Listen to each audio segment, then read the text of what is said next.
Freedom is an idea we all claim to want, yet few of us are truly willing to embrace it. We talk about being independent, about living life on our own terms. But when faced with the weight of true freedom, the kind that demands we let go of validation, approval, and expectations, most of us hesitate. Because freedom isn't just about breaking away from external control. It's about releasing our attachment to how others perceive us. Tonight we return to the courage to be disliked to explore what might be the most difficult challenge yet, separating our tasks from those of others and learning to live without the need for recognition. Let's settle in. The night is quiet, and we have much to uncover. 2 weeks have passed since the young man last visited the philosopher. In that time, a question has weighed on him like an anchor. What is freedom? He had spent hours searching for answers, convinced that his lack of freedom was due to external forces, money, social expectations, obligations to family and work. But the philosopher challenges him. True freedom is not something given to you. It is something you claim by separating what is yours to carry and what never was. At first, the young man resists, but as the conversation unfolds, a radical idea takes shape. Freedom is not about doing whatever we want.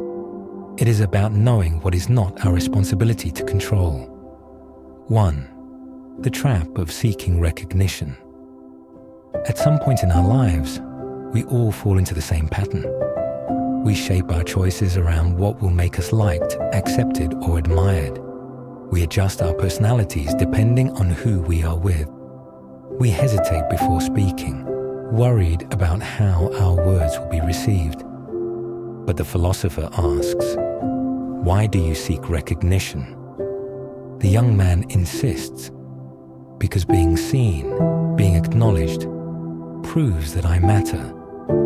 But the philosopher shakes his head. The need for recognition is a trap. Imagine picking up litter in a park.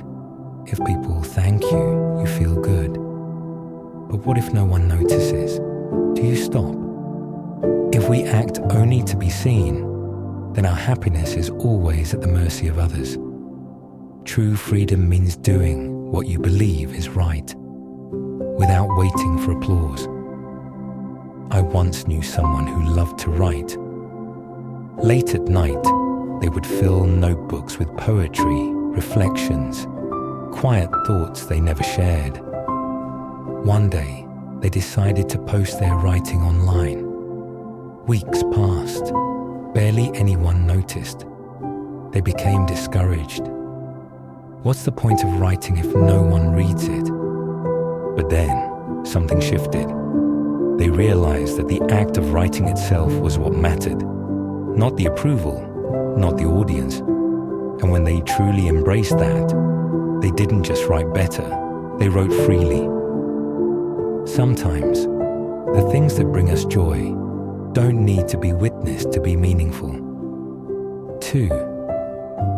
You are not responsible for others' opinions. One of the hardest lessons in this book is the idea of separating tasks. The young man struggles with this.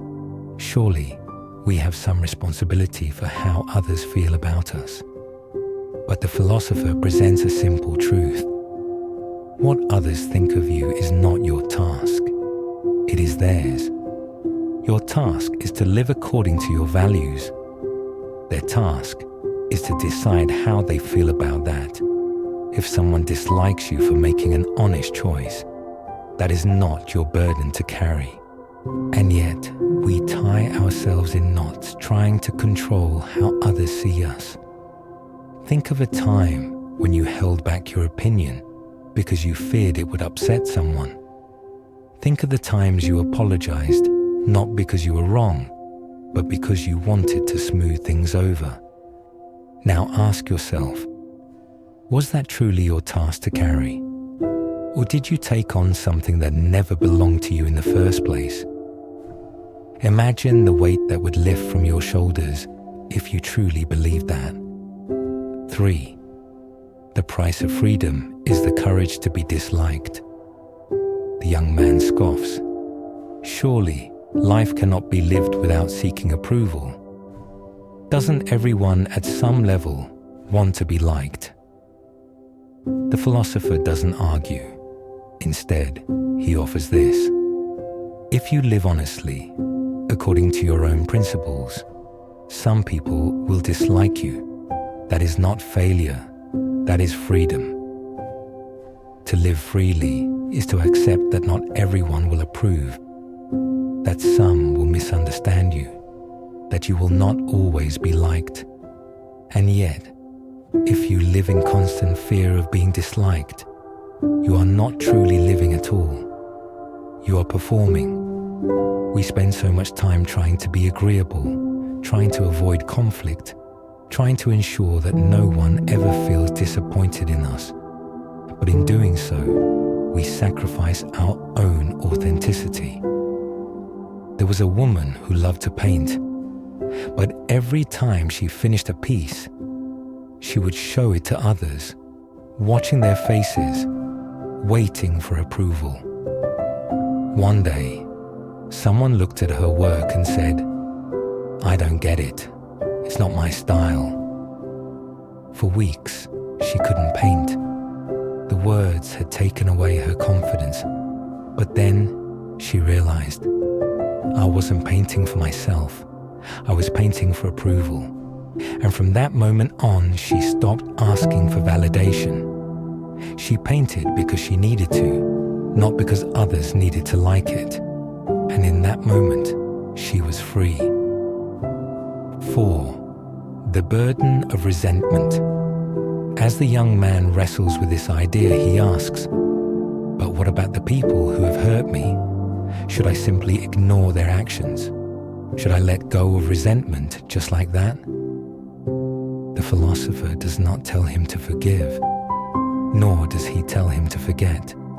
Instead, he asks, is your resentment serving you, or is it another chain keeping you from freedom? We hold on to anger and resentment because we believe it protects us, but in reality, it only binds us to the past. When we are consumed by how others have wronged us, we remain tied to them. We give them power over our emotions, even in their absence. Letting go of resentment is not about excusing harm. It is about refusing to let someone else's actions define your life. What would happen if we finally put down that weight? There is a moment in all of our lives when we realize that no matter how much we adjust ourselves, not everyone will accept us. Not everyone will understand. And that's okay. Because when we release the need for recognition, when we stop carrying tasks that aren't ours, when we allow ourselves to exist without the constant search for approval, we find something else, peace. So tonight, let that be enough. Sleep well.